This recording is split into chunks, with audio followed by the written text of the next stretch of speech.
Thank you, Sean. Oh boy, it's someday already, isn't it? Jackson, please don't lose this guy's phone number again. Okay, here comes the main event.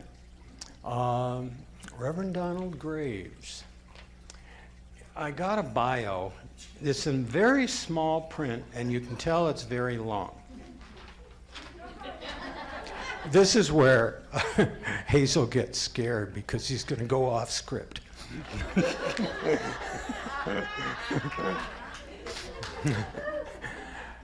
What I can tell you is that he came to religious science in the mid-'80s.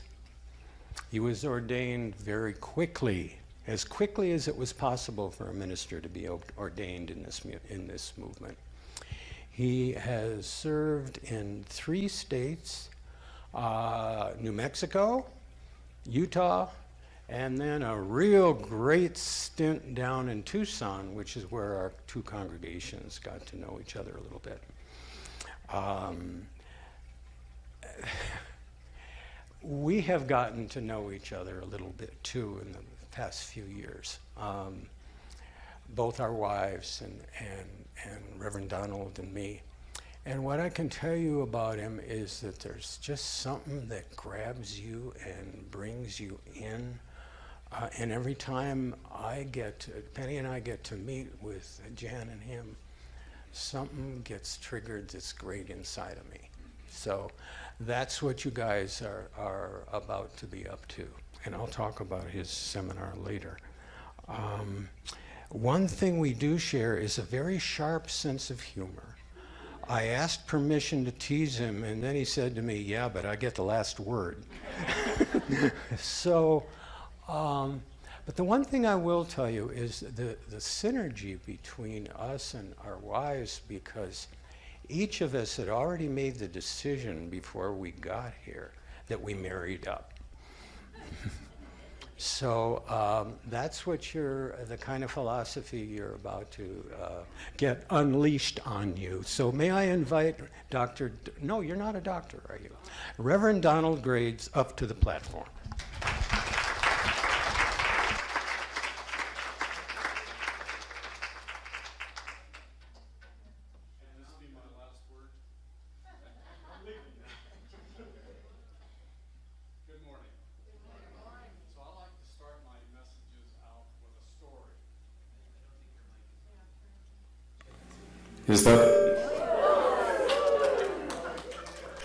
That was accidental, Clay. I promise it was accidental. The downside of having somebody else with a mute button is that I never know when it's going to happen. Then you know that Clay's playing with me.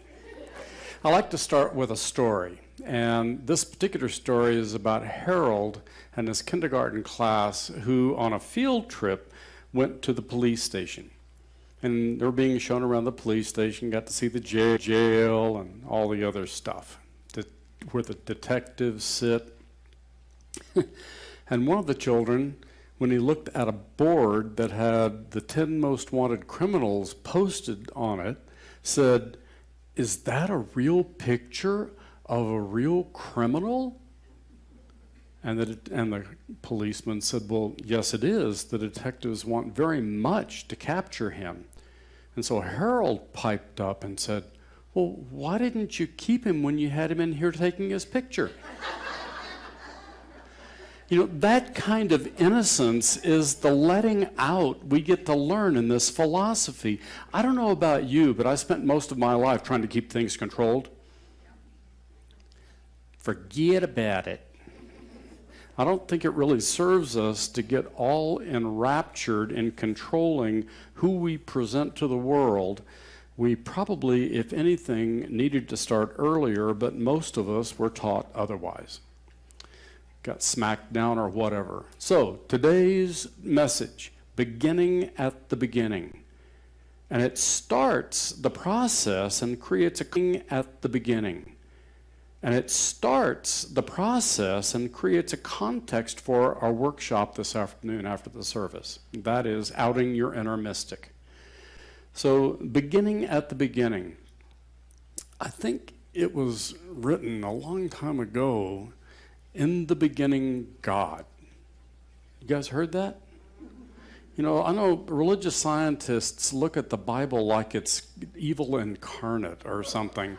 And I don't believe that that's necessary, and I don't believe it's valid, but it's also got validity as to why people have that kind of a reaction. But believe me, out of all the world religions, there are jerks in every single one. There are people who are trying to dominate, manipulate, and control others, and there are people who are trying to dominate, manipulate, and control others, and every single one, no exception, even in religious science. I mean, what's wrong with your consciousness? You know, and those who've been around for a while understand that line and also know what to do about it.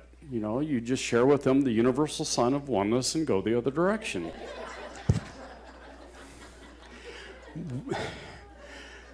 Let's go to the first slide, Clay.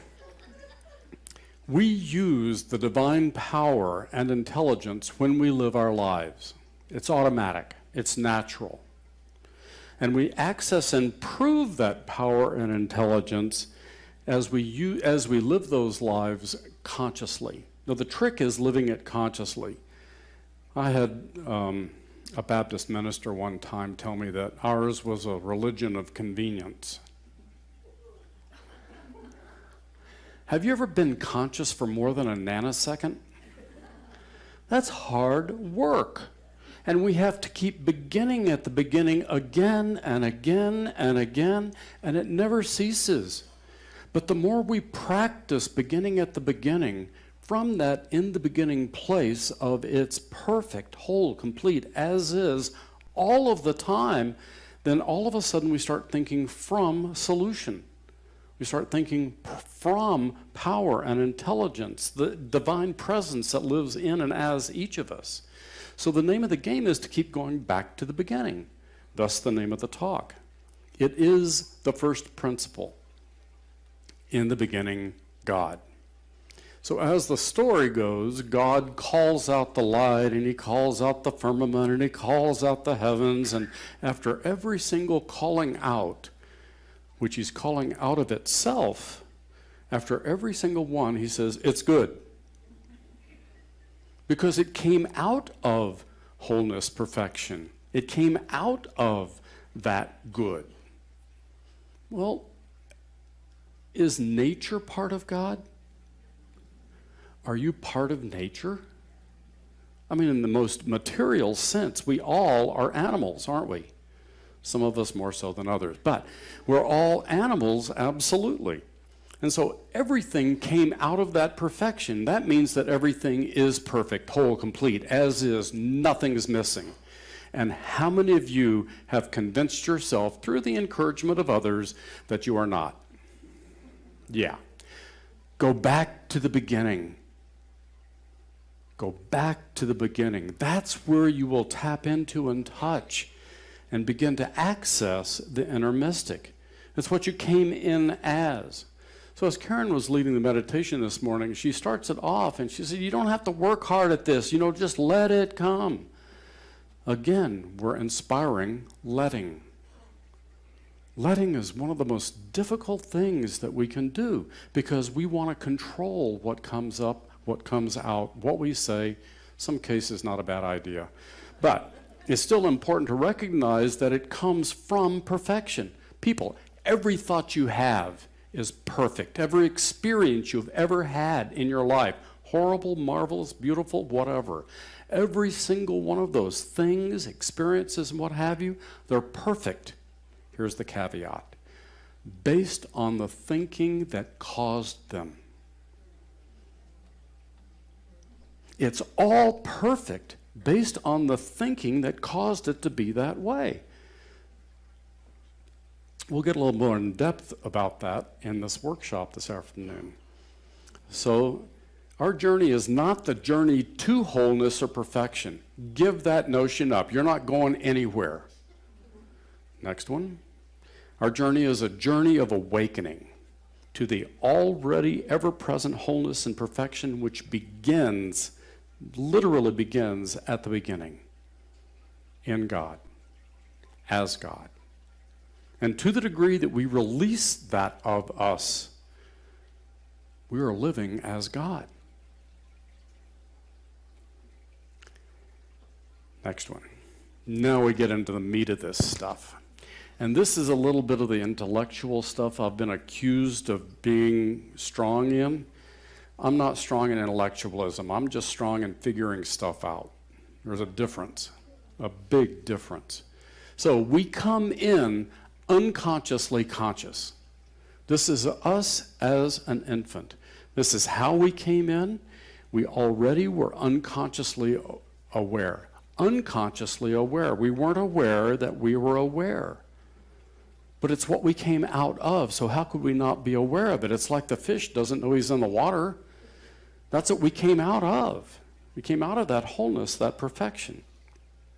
How many of you have heard or said, he is perfect, looking at the infant? A demonstration to that effect. We awaken to discontent. That's later. So, the next step is unconsciousness, unconscious unconsciousness. So we don't know what we don't know. We don't know. So let's flip through the slides, and then we'll go fairly quickly through these. There's unconscious unconsciousness that we came in as. Then we start learning how to live in this world. And that's conscious unconsciousness.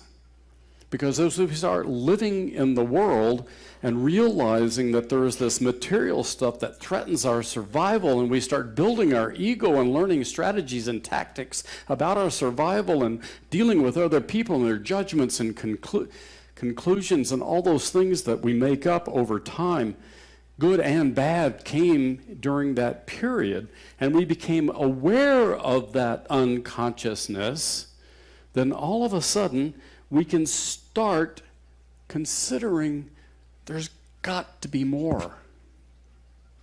How many of you have said something like, there has to be more than this? I mean, Mama said, there'll be days like this, and there'll be more of them, and there'll be more good that comes out of that as well. So then we move into the next stage, and that's conscious consciousness. And in this state of awareness, and by the way, consciousness is not some fancy term. It just means awareness. If you're conscious, you're aware. That's all it is. In this particular state, we begin to thrive in and as God. And to the degree we keep going back to the beginning and recognizing wholeness, perfection in everything, then we continue to thrive. And the really cool thing about it is not only do we as individuals thrive, it starts rippling into the people around us. And this community has made strides, huge strides in that direction. You've had some great leadership in the past. I mean, I go all the way back to Bob Henderson. I mean, yeah, way. Bob was the rock. The rock. And Ruth Deaton. All sorts of people have come here and served and awakened themselves through you and awakened you through them. By being in community, we get to be consciously conscious together. And then we literally start living in and thriving in and as God.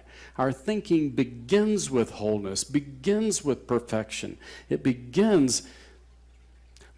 to think from, because what you think does not matter as much as what you think from. Are you thinking from wholeness, from perfection, from solution? Are you thinking from obstacle, obfuscation, doubt, fear, obstacle, obfuscation, doubt, fear? I mean, both work. They work perfectly. The law thinks we know what the heck we're doing. And so it just says, yes, oh, yes, it's good, yes. That was always the booby prize, I thought. But the good news is, next slide, Ernest Holmes wrote, as a matter of fact, we only know as much as we can prove by actual demonstration. The bummer is you have to demonstrate. Now, what does demonstration mean? I'm not talking about marching on the streets in front of the Capitol.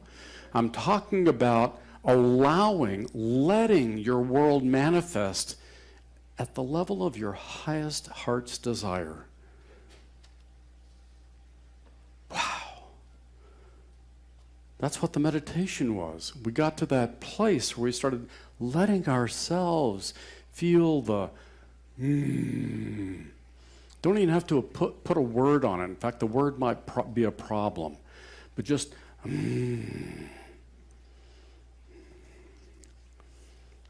Next slide. So, where does your thinking begin? What is your source? And I do not want to hear the textbook answer. Well, it's God, of course. Oh yeah, the next time you're in the deep, dark, brown stuff, you're thinking from God. You're thinking that God is my source. God caused this. Well, God just says yes. The law just says yes. Where did it come from? It's fertilizer. That's what it is. It's helping me to grow and inspire myself from the inside out. Not having to be dependent upon something outside of me, but rather codependent, interdependent with the other people in the community that I feel safe with, that I can trust. You have my best interests in mind, and I have yours. So keep in mind, let's see, do I have this in here? No, I don't. Where does your thinking begin? A conclusion is the place you find yourself when you get tired of thinking. A conclusion is any definition you hold about anything you have ever experienced. So you have this experience, you're not really sure what it means or whatever, and all of a sudden you draw a conclusion as to what that means. It's good, it's bad, it's great, it's awful, whatever it is. That conclusion means you stop thinking about that. I mean, there might be other things for you to consider, means you stop thinking about that. I mean, there might be other things for you to consider. But most people have been trained in order to survive that they spend most of their time thoughting, not thinking. Thought is a conclusion. Ernest Holmes says thoughts are things. It's the result. It's a noun, a person, place, or thing. That's a thought. Thinking led to that thought, that conclusion. And if you get tired of thinking, you will draw a conclusion. Now, those conclusions are the definitions you hold about anything. What is God? Who am I? What is another? My relationship with all of that. And so the name of the game is to be slow to conclude. Be slow to conclude. It's easy to jump to a rash conclusion. Life law works through us. We can't not use it. We can't. You're using it right now. It's keeping you in that chair instead of running out of here like your hair is on fire. And we use it the way it already works, affirmatively. The universe assumes we know what we're doing, and therefore, yes. It just says, yes, yes. Life is awful, yes. I don't have enough money, yes. I can't make it, yes. I can't figure this out, yes. Beware of the single most diminishing word on the planet, can't. It's more powerful to say, I won't. At least you're at choice. Next slide. Ernest Holmes and the Science of Mind. And this sort of creates a background and leads into the workshop this afternoon. A mystic is one who has a deep inner sense of life and his unity with the whole. He is one who intuitively perceives truth and without mental process arrives at spiritual realization. He comes to a true conclusion, a true realization, an awareness of the perfection that drives and created everything. Okay? How do we out our inner mystic? By using it consciously, deliberately, and in accordance with the original nature of the universe. affirmatively, positively, expectant, living as if, real, developed faith.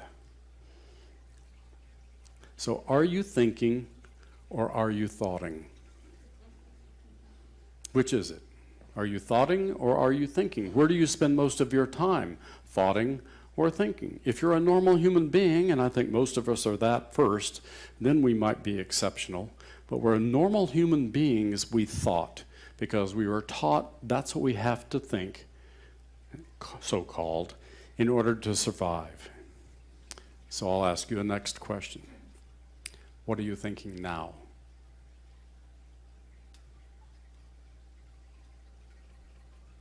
What are you thinking now?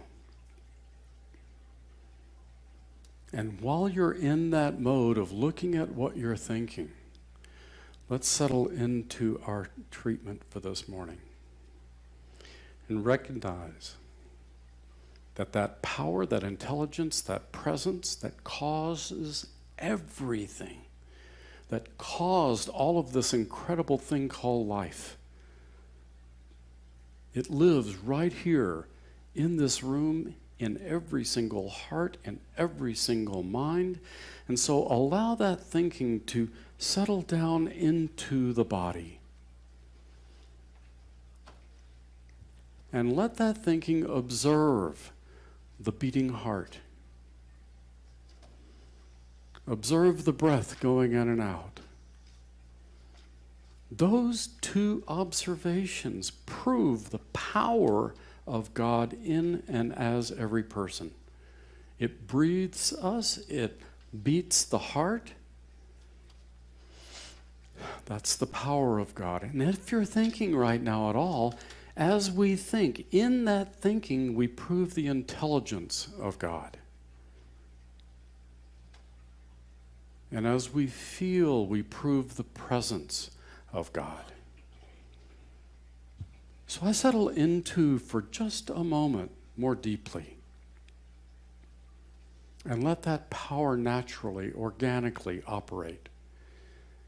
I'll let that intelligence flow. And I feel the very presence itself in me, as me. And I know this for every single person in this room, every single person in this community, every single person in Arizona, in the United States. And on and on and on, that ripple effect expands.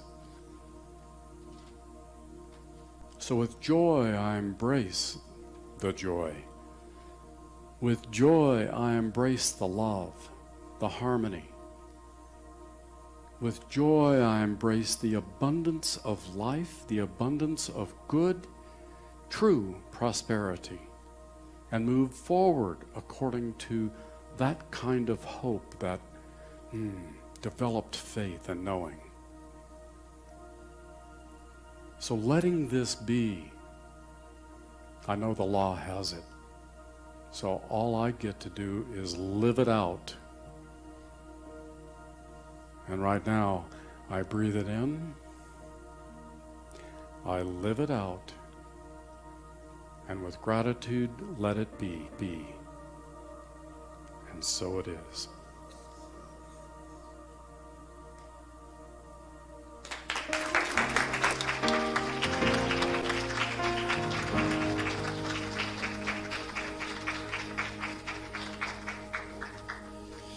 Feel free to stay seated for this one. This one's a little different. This was a request.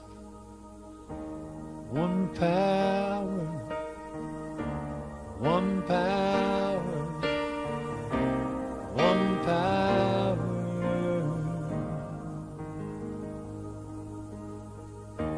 one power, one power, one power.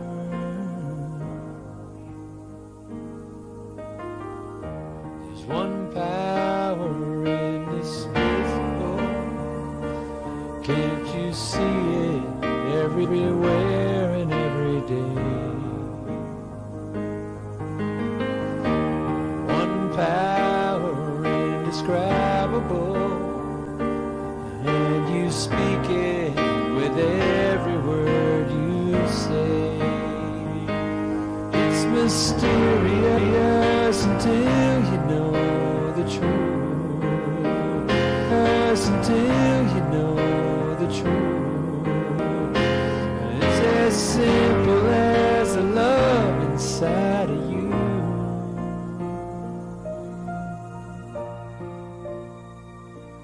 Call it God, call it Spirit, call it Jesus, call it Lord, call it Buddha, Baha'u'llah, angels' wings or heaven's door. But whatever name you give it, it's all one power, can't you see? It's the power of the love in you and me. One power, one power, one power,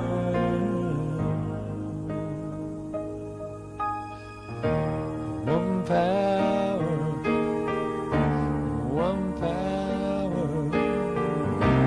one power.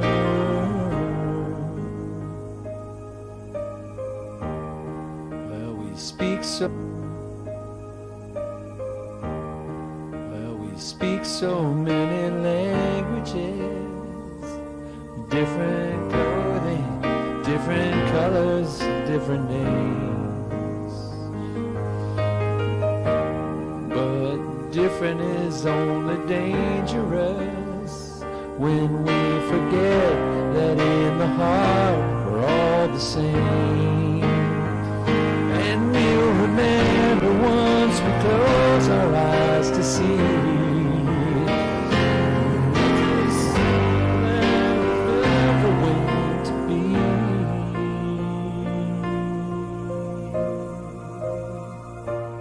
Call it God, call it Spirit, call it Jesus, call it Lord, call it Buddha, Baha'u'llah, angels' wings or heaven's door.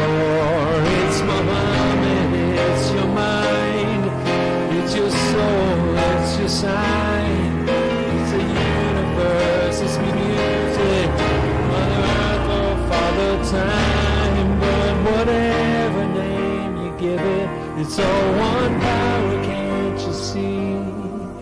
It's the power of the love in you and me. One power, one power, one power,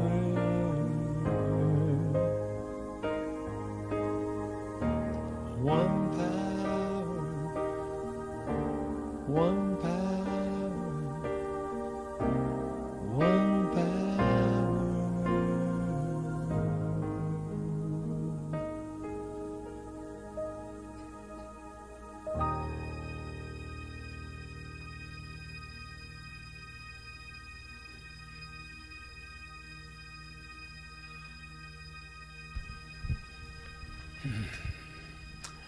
One power. It's all here. What did I tell you? Okay, this is our time of physical giving and receiving. So I'm going to ask the ushers to come forward. And boy, even in the last couple of years when sometimes we never knew exactly which direction was up, we're still here. And we're still chugging along and thriving, and it's because of what you guys have done to support us. And so just take a measurement in your heart and your soul of what this means to you, what this morning's meant to you, and you know what to do as we go around. Okay? And why don't we say our affirmation? And that is divine love in and through me blesses and multiplies all that I have, all that I give, and all that I receive. Thank you, life. And so it is. And